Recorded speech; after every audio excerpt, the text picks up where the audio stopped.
haven't done many videos lately of the Victory Garden, so here are some short videos.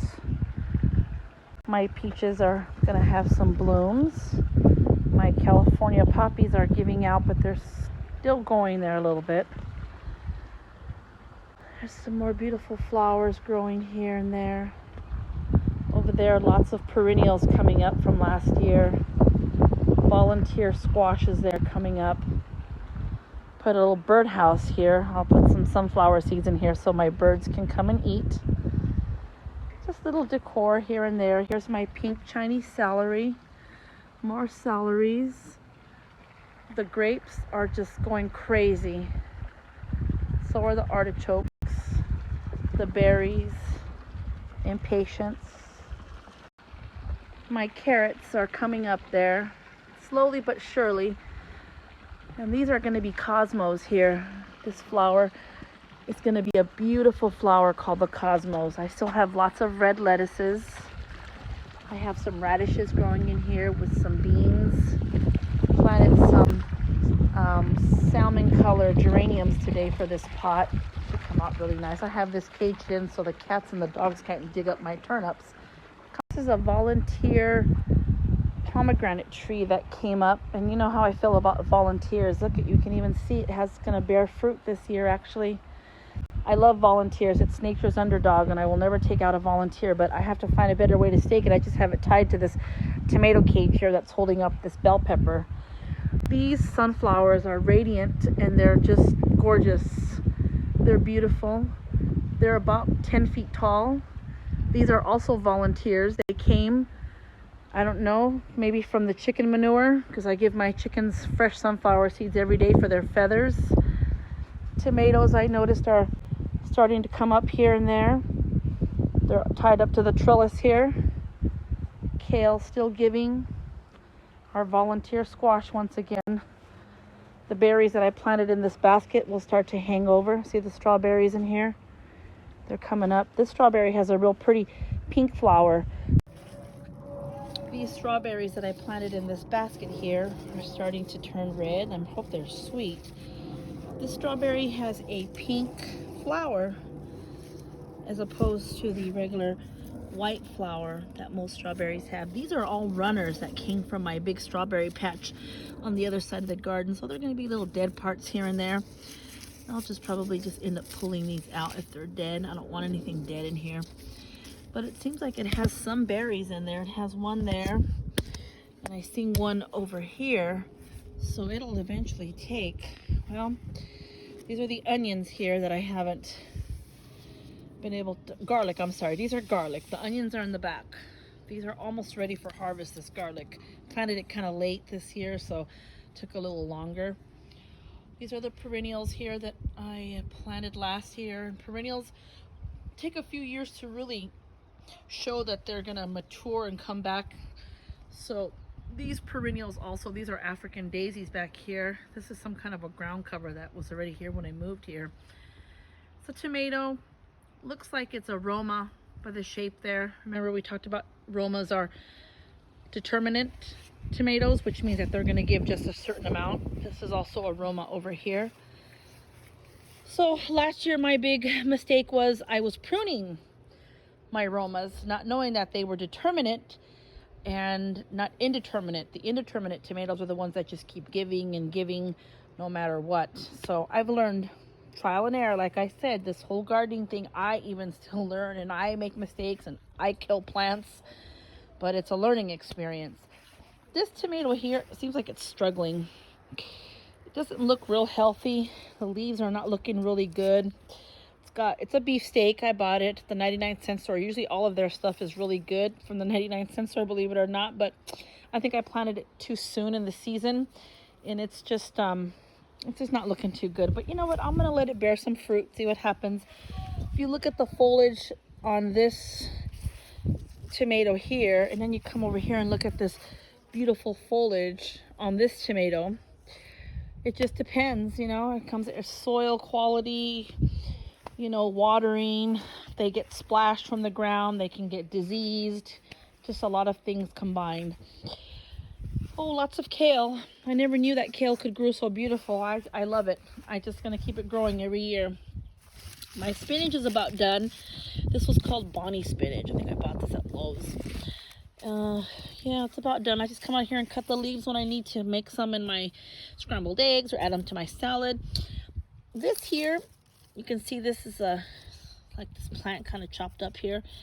I bought this arugula that was at Smart & Final on clearance for 59 cents in the herb section.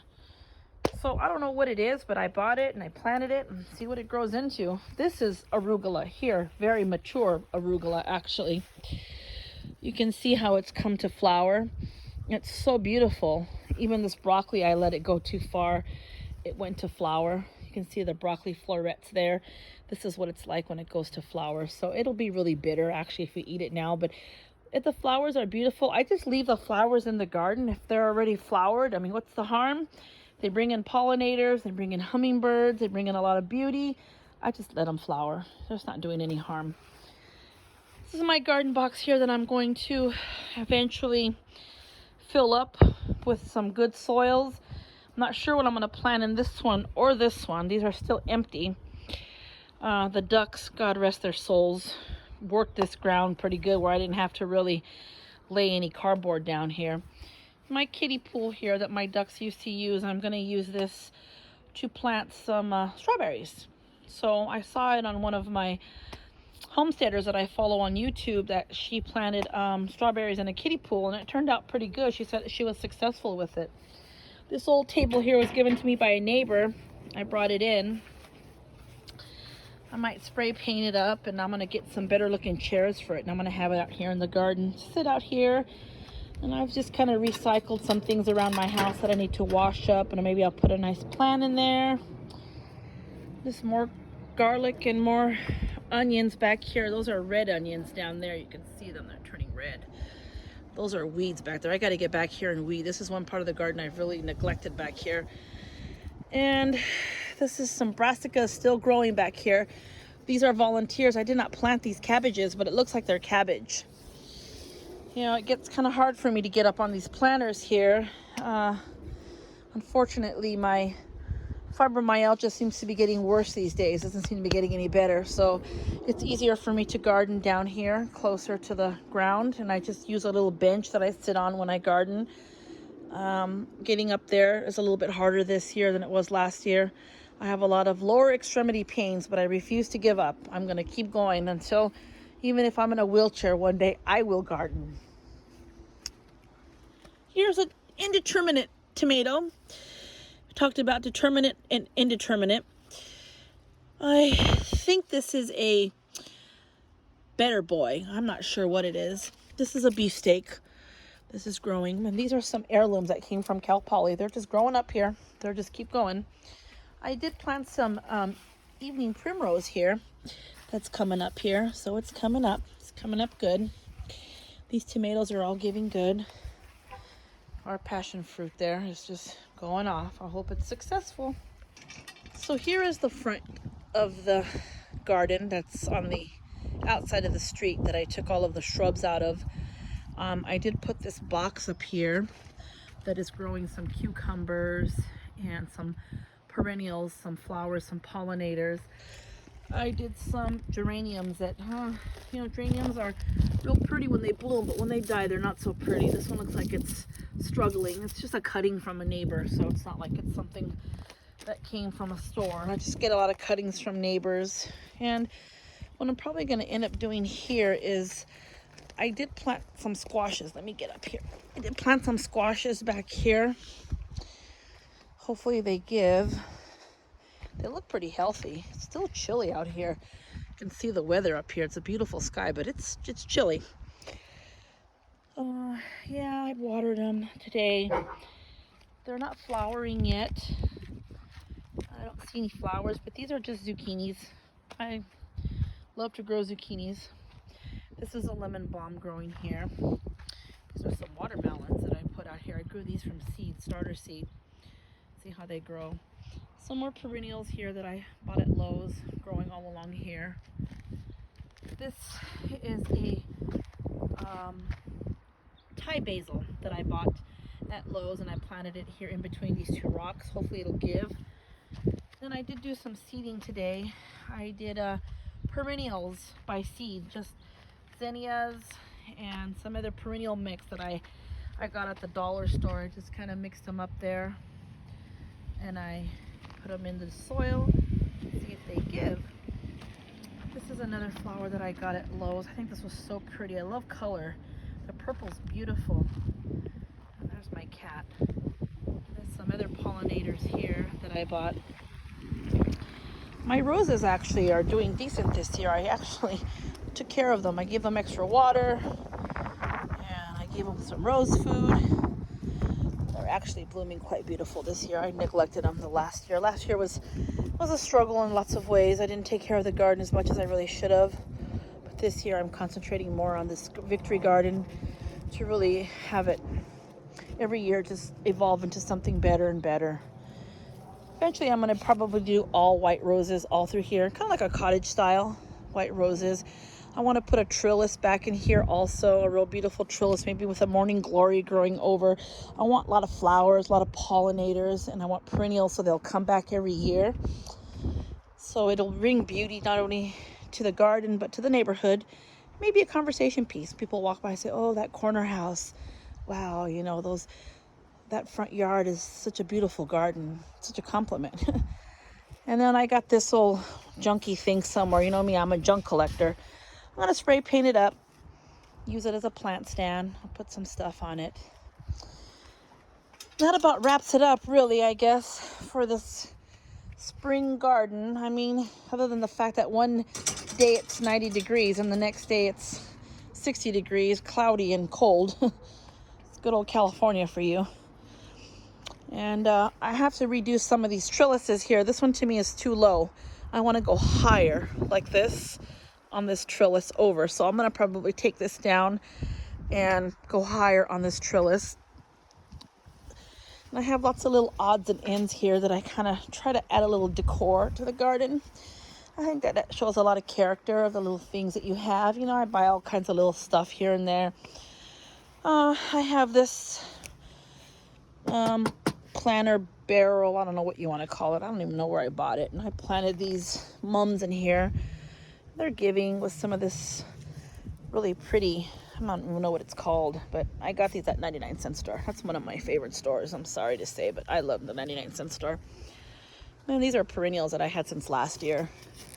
And let's see my flags. It's so windy and cold out here. It's really chilly. Back here, I might rotate this year the corn. Last year I had it behind the artichokes over there. This year I'm probably going to put it across here. See how it goes. See, the ground here has not been worked as well as the ground over there with the mulch. So I'm going to see how that's going to work out.